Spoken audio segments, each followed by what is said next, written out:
আপনাকে প্রাইমারি স্কুলের master certificate দিয়েছে, এইভাবে তুই পাস। চলে গেলেন হাই স্কুলে, হাই স্কুলে মাস্টার বললে রে খাইরুল তুই পাস। চলে গেলেন কলেজে, কলেজের প্রিন্সিপাল বলছে খাইরুল তুই পাস করেছিস, কাগজ ধরিয়ে দিল। আপনি চলে গেলেন ইউনিভার্সিটিতে, ইউনিভার্সিটিতে যে মাস্টার্স করে নিলেন।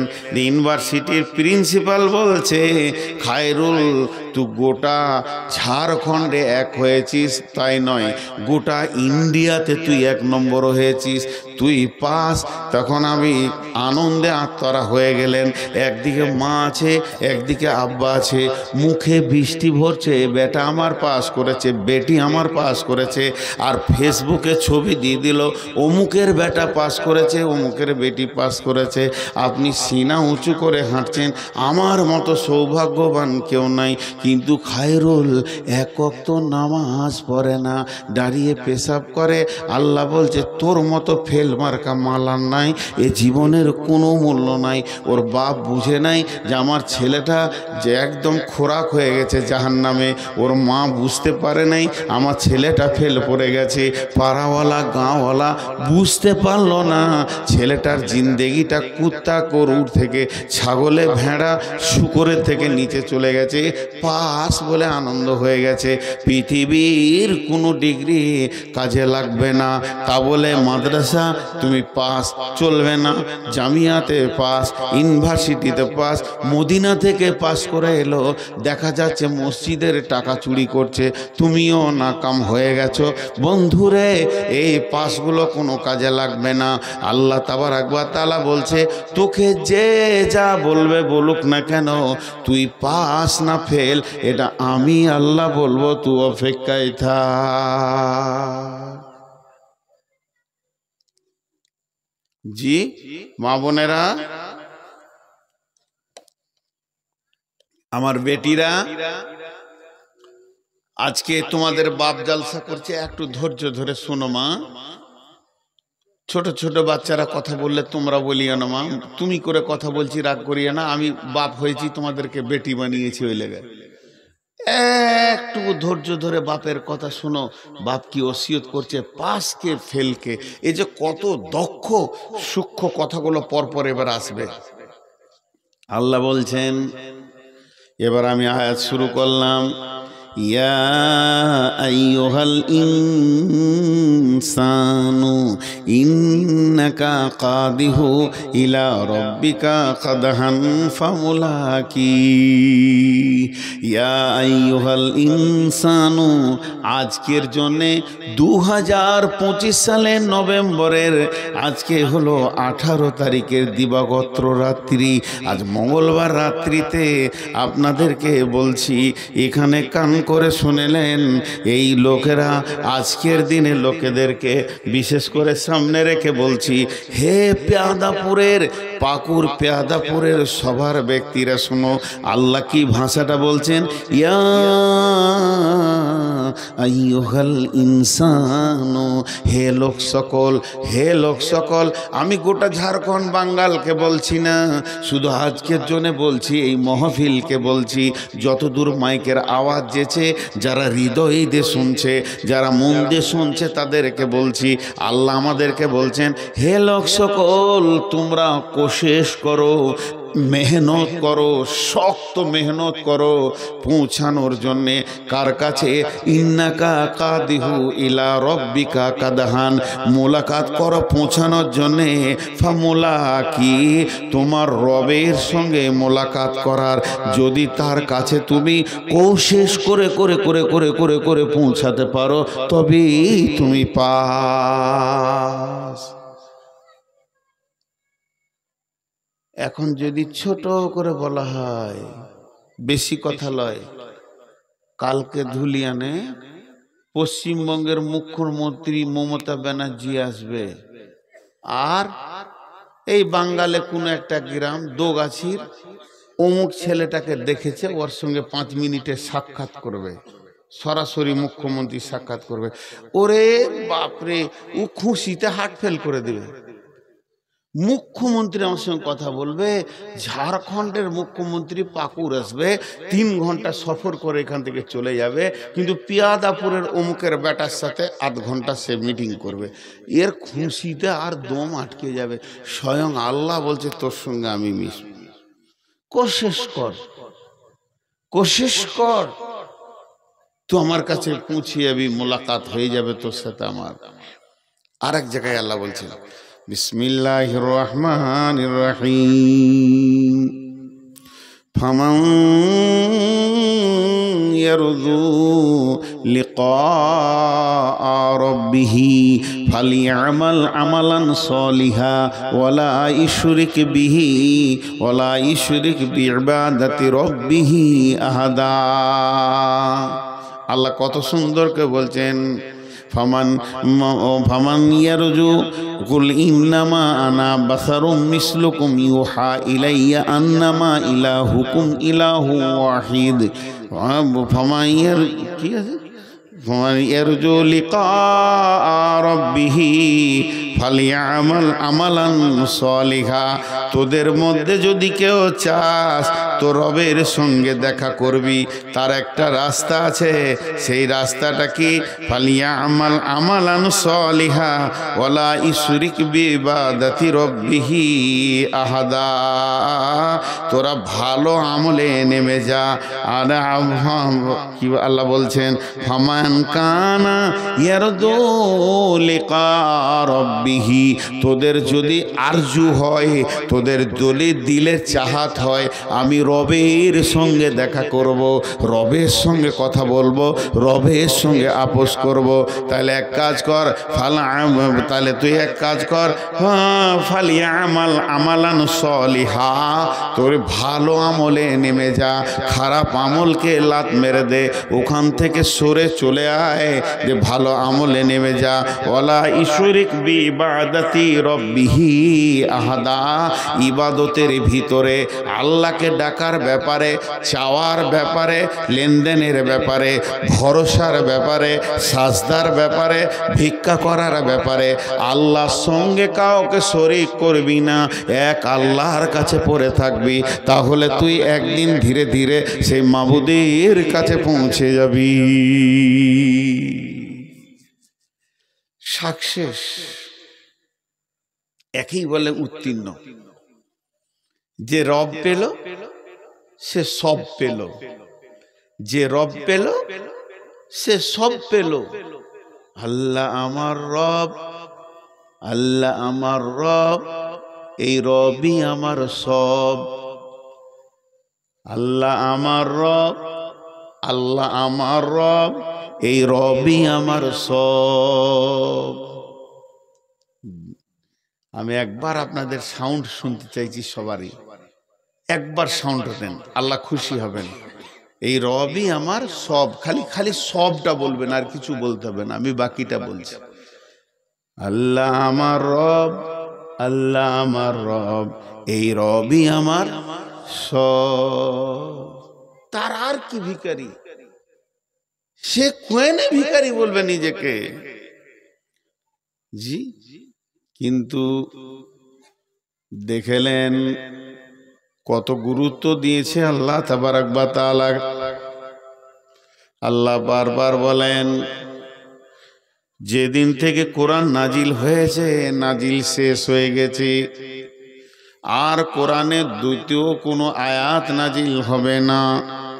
কোরআন শেষ হয়ে গেল, কোরআনুল কারীমটা খতম হয়ে গেছে, শেষ হয়ে গেছে, নতুন আয়াত আসবে না আসমান থেকে। বিশ্বনবী হাদিস বর্ণনা করেছেন, নবীজি চলে গেছেন, হাদিস বলা শেষ হয়ে গেছে, নতুন হাদিস আর হবে না, আসমান থেকে নতুন হাদিস কোরআন আসবে না, আর বিশ্বনবীর নতুন হাদিস জন্ম নেবে না। তাহলে আল্লাহ থেকে যত মাল আসা, রসুল থেকে যত মাল আসা বন্ধ হয়ে গেছে, বন্ধ হয়ে গেছে। কিন্তু একটা মানুষকে পাস হতে হবে, উত্তীর্ণ হতে হবে, ফেল পড়ে যাবে না, বেজ্জতি হবে না। এর জন্যে আল্লাহ একটা নিয়ম চালু করে দিয়েছে। আজও প্রতিদিন আল্লাহ তার গোলামকে দিয়ে সারা পৃথিবীর মানুষকে পাশের দিকে ডাকে। প্রতিদিন 10 বার বলে, তোরা পাশের দিকে আয়, ফেলের দিকে যাস না। তোদেরকে এমন রাস্তা দিচ্ছি, ওই রাস্তায় আসবি তো পাস করে যাবি, ফেল পড়বি না। পৃথিবীর এমন কোনো মুসলমান নাই যার কানে প্রতিদিন আল্লাহর তরফ থেকেই খবরটা যায় না। হাইয়া আলাল ফালাহ,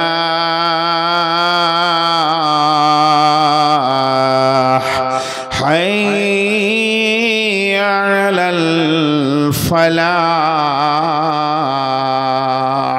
এর মানে হচ্ছে আয় পেয়াদাপুরবাসী আয়, পাকুরবাসী আয়, অত্র এলাকার লোক আয়, ভবানীপুরের লোক আয়, ফারসা লোক আয়, দেওতলার লোক আয়, আয় ঝিকরাটির লোক আয়, যত এলাকাবাসী আসিস রে, প্রত্যেকটা মসজিদে প্রতিদিন 10 বার, প্রত্যেকটা মসজিদে প্রতিদিন 10 বার বলা হয়, আয় পাশ লিবি তা আয়, আয় কবরে বাঁচবি তা আয়, হাসরে বাঁচবি তাই, কিয়ামতের দিন বাঁচবি তাই, কিন্তু গোলাম যাবে না।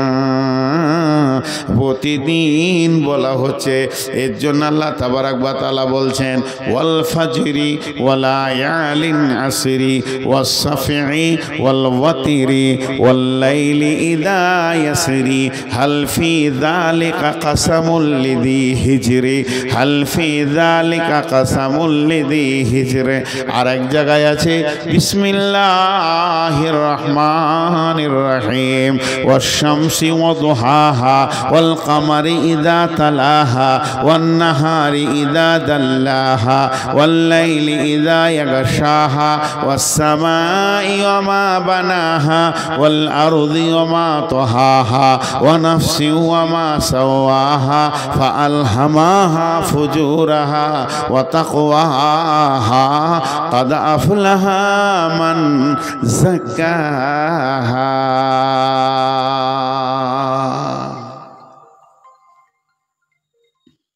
জিনিসটা একটু ধ্যান দেন। আপনাদেরকে আমি আর 5টা মিনিট চাইছি ধ্যান দেওয়ার জন্য, তারপরে আপনাদেরকে বুঝিয়ে দেবো আজকের বিষয় কি।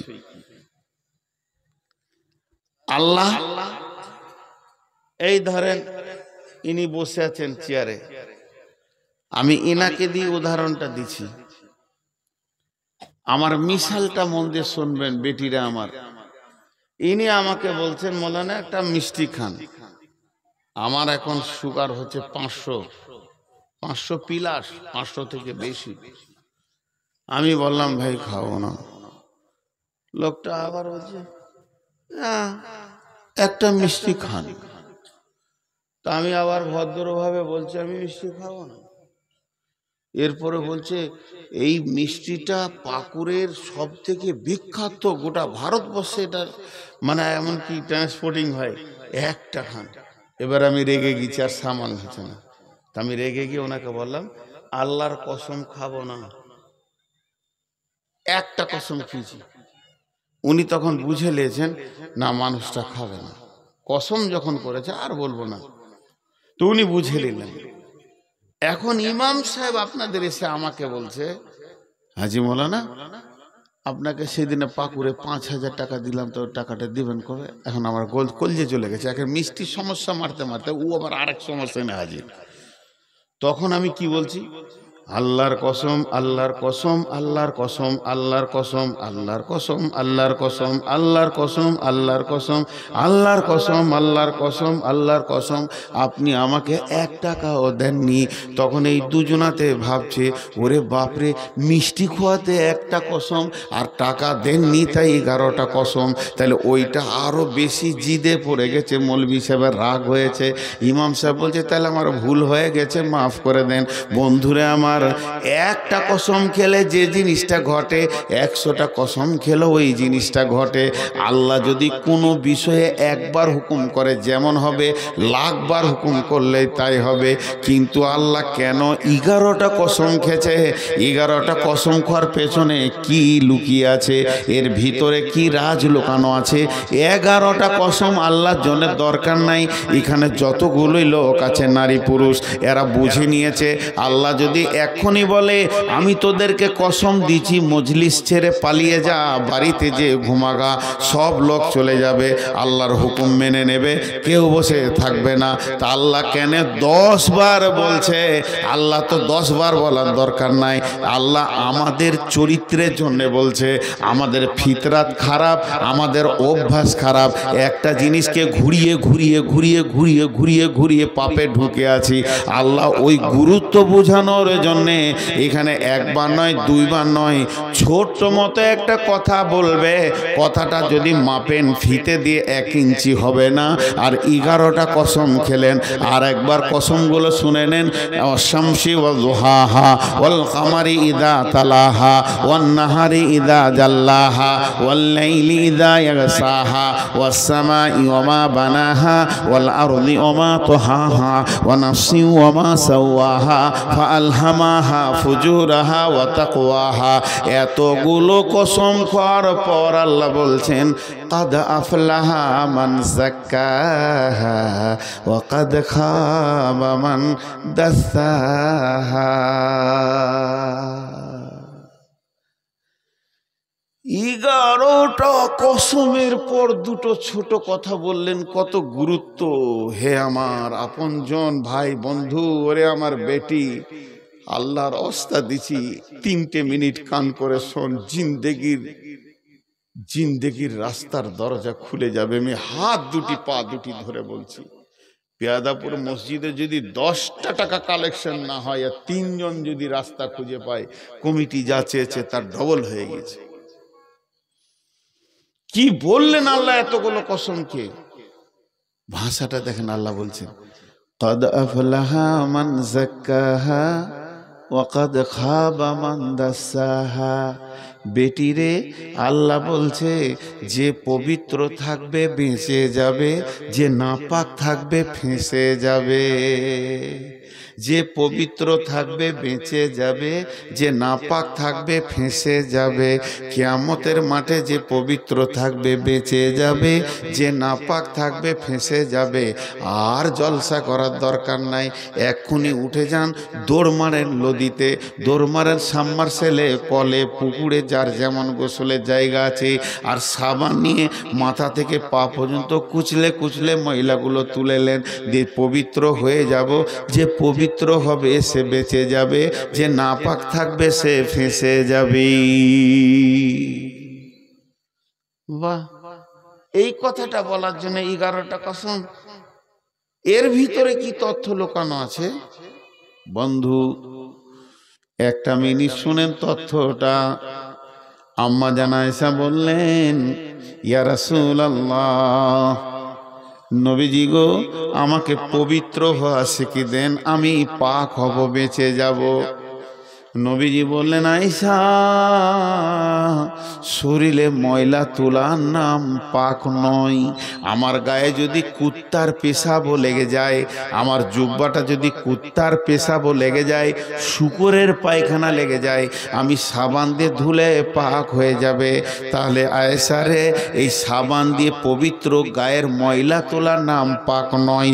না পাক সব থেকে খতরনাক হচ্ছে এই যে 2 ইঞ্চির একটা হলার দেখছো, এই হলারে যত মাল ঢুকছে, মাল যদি হারাম ঢুকে যায় তাহলে বডিতে রক্ত মাংস তৈরি হয়ে যাবে রে। হালাল খোয়ার নাম হলো পাক। খবরদার হারাম না ঢুকে যায়।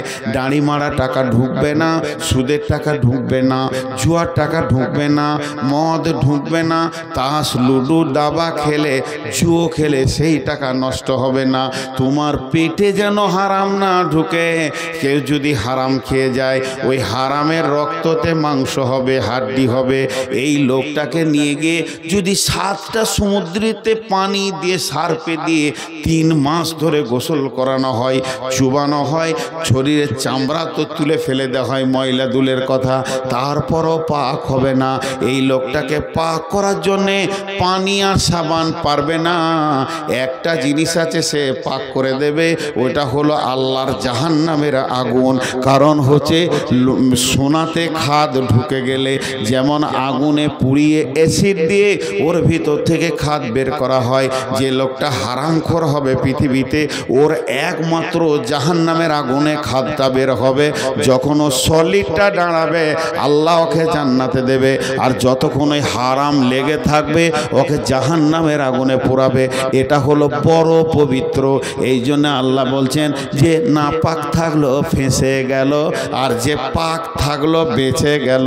এটা এই রকম গায়ের পাক সাবান পারফিউম আতরের কথা বলা হয়নি বন্ধুরে। আল্লাহ তাবারাক ওয়া তাআলা এরই জন্য বলছে, বেটি রে কাদ আফলাহা মান যাক্কাহা ওয়া কাদ খাবা মান দাসাহা।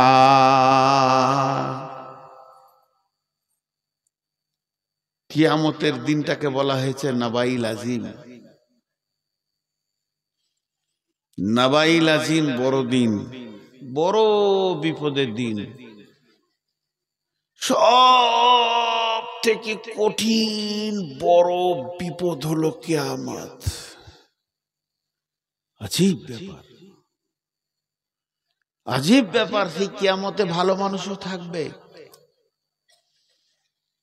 এখন যদি একটা রেলে অ্যাক্সিডেন্ট হয়, এখানে আল্লাহ মাফ করুক এই জিনিস না হোক, পাকুড়ে হয়েছে একবার অনেক আগে, তখন ছাত্র ছিলাম। রেল অ্যাক্সিডেন্ট হলে 2000 লোক পেরেশানিতে পড়ে যাবে, হাত ভাঙবে, পা ভাঙবে, মরে যাবে, মাথা কাটবে, ফাটবে, ফুটবে, আর 20,000 লোক উদ্ধারে আসবে। 20,000 লোক যে যেমন করে পারবে ওদেরকে উদ্ধার করার চিন্তা করবে। একটা বাস যদি এখানে অ্যাক্সিডেন্ট হয়ে যায় তো 400 থেকে 200 থেকে 300 লোক বিপদে পড়ে গেছে। ফুল বাস 200 লোক ছিল, একবারে ভিড় ভাট্টা নিয়ে, কিন্তু 2000 লোক দৌড়বে, বাঁচা বাঁচা বাঁচা বাঁচা, হাত লাগবে। এখানে যদি একটা ডাম্পার ফেঁসে যায়, মন দিয়ে শুনেন, একটা ডাম্পার ফেঁসে যায়, তো পিছে থেকে ধর, সামনে ধর, ট্রাক্টর দিয়ে টান, অন্য গাড়ি লিয়ে টেনে দে, ওকে উদ্ধারের চিন্তা সবাই নিবে। আমার গাড়িটা রেল লাইন পার হতে পারছে না, শ্রোতারা বলবে দে রে দে, ঠেলে দে, ফেসে গেছে, ঠেলে দে, দিবে। কিন্তু কিয়ামত এমন একটা দিন, আল্লাহ বলে দিচ্ছেন, লা তামলিকু নাফসুন লিনাফসিন শাইআ ওয়াল আমরু ইয়াওমাইযিন লিল্লাহ। তুমি ফাঁসবে, তুমি বুঝবে, তুমি ফাঁসবে, তুমি বুঝবে, ও ফাঁসবে, ও বুঝবে, সে ফাঁসবে, সে বুঝবে, কেউ কারো সাহায্যের হাত বাড়াবে না। এটা এত কঠিন জায়গা। তা আল্লাহ তাবারাক ওয়া তাআলা বলছেন, কান করে শুনে লাও, কাদ আফলাহা মান যাক্কাহা। যে পবিত্র থাকবে সে বেঁচে যাবে, আর যে নাপাক থাকবে সে ফেঁসে যাবে। আর একবার যে চাকাটা ফেঁসে গেল তো ও জেনে নাও তুমি জাহান্নাম চলে যাবে। তোমাকে উদ্ধার করার মতো কেউ নাই, কেউ আসবে না, কোনো অলি গাউস কুতুব পীর আসবে না, তোমাকে উদ্ধার করার মতো কারো ক্ষমতা নাই। ওয়াল আমরু ইয়াওমাইযিন লিল্লাহ। সেই দিনে একজনের হুকুম চলবে, বলিষ্ঠ হুকুম চলবে। তিনি যদি উদ্ধার করে তো করবে, নচেত কেউ তোমাকে উদ্ধার করবে না, কেউ তোমাকে ঠেলে একটু আগিয়ে দিবে না। লা তামলিকু নাফসুন লিনাফসিন শাইআ ওয়াল আমরু ইয়াওমাইযিন লিল্লাহ। হিজড়, হিজড় একটা শব্দ বলছি, হিজড়ে বলি নেই। হিজড়ে হচ্ছে উভয় লিঙ্গ মধ্যখানে যেটা আছে, না পুরুষ না বেটা ছেলে। আমি বলছি হিজড়, কোরআনের একটা শব্দ আছে, এইটা মানে হচ্ছে বিবেক। খুব তীক্ষ্ণ ব্রেন যার, তাকে বলে হিজড়। যার বিবেক খুব তীক্ষ্ণ, এটা ভালো এটা খারাপ ও বুঝে। এটা ভালো এটা খারাপ, ও বুঝে। যে এটা বুঝে তাকে বলে হিজর। এখানে কে বোকা আছে? একজন হাত তুলেন যে আমি বোকা, বুঝি না। তোমার বোঝার জ্ঞান নেই। আল্লাহ 4টা কসম খেয়েছে হিজর বলার জন্য। বাংলাদেশে বেশি গাড়ির পেছনে 2-3টে জিনিস লেখা আছে। গাড়ির পেছনে, ট্রাকে, বাসের পেছনে, চোখে ঘুম নিয়ে গাড়ি চালাবেন না। চোখে ঘুম নিয়ে গাড়ি চালাবেন না। আর লেখা আছে মদ্যপ অবস্থায় গাড়ি চালাবেন না, মানে তুমি মদ খেয়েছো গাড়ি চালাইও না। কেন? গাড়ি ড্রাইভার চালায় না, মগজটা চালায়। মগজটা। ওখানে একটা ছোট ছেলে দৌড়ে চলে এসছে, একটা খাসি চলে এসছে, ওই দিক থেকে একটা গাড়ি আসছে, সামনে একটা গাড়া আছে। এটা মগজ যখন বুঝবে ও ড্রাইভারি করতে পারবে। আর যার মগজ এগুলো বুঝবে না, ওর হাতে যদি গাড়ির হ্যান্ডেল দেয়া হয়। জি ভাই, আমার সঙ্গে বুঝতে পারছেন আপনারা? যার এই মগজ এগুলো বুঝবে না, তার গাড়িতে যদি গাড়ির হ্যান্ডেল দেওয়া হয়, সুজা রোড বাদ দিয়ে মার্কেটের ভিতরে, সবজি মার্কেটে 2000 লোক কিনা বেচা করছে, মাড় মাড় মাড় মাড় করে ঢুকিয়ে দেবে ও। কারণ ওর মগজ ঠিক নাই। করবে না কি রে? একটু সরল দিচ্ছি, একটা শেষকালে জালসা বাদ দিয়ে সার্কেস হবে না। আমি বলেছি দামি কথা হবে, সবর করেন, উঠবেন না, বারবার করে ঢুকিয়ে দিবে। আল্লাহ তাবারাক ওয়া তাআলা বলছেন, হাল ফি যালিকা কাসামুল লিদি হিজরি। আমি যে 4টা কসম খেলাম, ফজরের কসম খেলাম, আমি কসম খেলাম জোড়া বেজোড়ার, আমি কসম খেলাম 10 রাত্রির, আমি কসম খেলাম চলমান রাত্রির। কঠিন কঠিন 4টা কসম খেয়েছি। এই কসমের বিবরণগুলো বলতে গেলে অনেক টাইম লেগে যাবে। কোন 10 দিনের কসম খেয়েছেন আল্লাহ, কোন মাসের কোন তারিখের, চলমান রাত্রের কেন কসম খেলো, রাত্রে মানুষের চরিত্র কিভাবে নষ্ট হয়, আর সন্ধ্যার দিকে মাতাল মাতলামো করে, এরকম হিসাব করে করে করে করে আল্লাহ কথাগুলো বলেছেন। দিয়ে বলছেন হাল ফি যালিকা কাসামুল লিদি হিজরে। আমার এই কসম বলা কি বিবেকবানদের কাজে লাগছে না? বিবেকবানরা কি আমার এই কসমগুলো কাজে লাগাতে পারছে না? যারা বিবেকবান, যারা সুন্দর ব্রেন নিয়ে দুনিয়া করে, তারা আমার কসমগুলো কেন ধরছে না? তার মানে আল্লাহ বলতে চাইছেন, এই লোকটাকে একবার পাঠান ফলের দোকানে, বলে 1 কেজি আপেল দাও। আপেলে যদি সামান্য দাগ থাকে, এইটা নিব না, ওইটা দাও। ও ভালো খারাপ বুঝে নিতে পারছে। একটা আনার কিনবে, বেদানা আপনার ডাঁড়িতে চাপিয়ে দেওয়া হয়েছে, সঙ্গে সঙ্গে বলবে এটা চেঞ্জ করে দাও। যদি 2 ডজন কলা কিনে একটা যদি কালো দাগ থাকে, এখানে যত লোক আছে দোকানদারকে বলবে এটা চেঞ্জ করে দাও। তাহলে ভালো খারাপ বুঝার ক্ষমতা ওর আছে, ভালো খারাপ বুঝার ক্ষমতা ওদের আছে। তা আল্লাহ বলছে, তোদের জীবনের গাড়ির ব্রেকটা কেন তোরা ধরছিস না? একটা পাগলা গাড়ি মাতাল জেলা চালালে যে গাড়িটা, ঘুমের ঘরে চালালে যে গাড়িটা মার্কেটে মার করে ঢুকে যায়, অনেক বিপদ করে দেয়। তাহলে তোদের মগজগুলো কি ঘুমিয়ে গেছে? তোরা এখনো পর্যন্ত জুয়াতে ঢুকে গেলি, তোরা সুদেতে ঢুকে গেলি, তোরা রান্ডিখানায় চলে গেলি, বেশ্যাগিরিতে চলে গেলি, লুচ্চামতে চলে গেলি। তোদের গাড়ি কি ব্রেক হচ্ছে না? কোনটা ভালো কোনটা খারাপ এটা কি তোরা বুঝতে পারছিস না? তোদের বিবেক কি শেষ হয়ে গেছে? তোরা মার্কেটে যখন যেছিস ভালো খারাপ চিনে লিছিস, তোরা যখন বউ দেখতে যেছিস কোনটা মেয়ে ভালো কোনটা খারাপ বুঝে লিছিস, তোরা যখন ছেলে দেখতে যেছিস কোনটা জামাই ভালো কোনটা খারাপ বুঝে লিছিস, তোরা যখন 1 কাপ চা খেয়েছিস, চাটা ভালো হয়নি খারাপ হয়েছে কিংবা ভালো হয়েছে বুঝে লিছিস।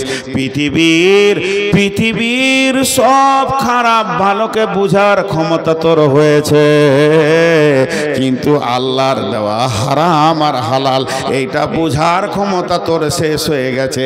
এখনো তুই সুদের জগতে ডুবে থেকে গেলি, এখনো জুয়াতে ডুবে থেকে গেলি, এখনো মদের বোতল হাত থেকে যেছে না। এটা যে খারাপ এটা নিব না ভালোটা নিব, কেন তুই বলছিস না? ওই মাতালকে যদি বলা হয় একটা আম কিনে নিয়ে আয়, ও দাগওয়ালা আমটা কিনবে না, এটা খারাপ নিব না।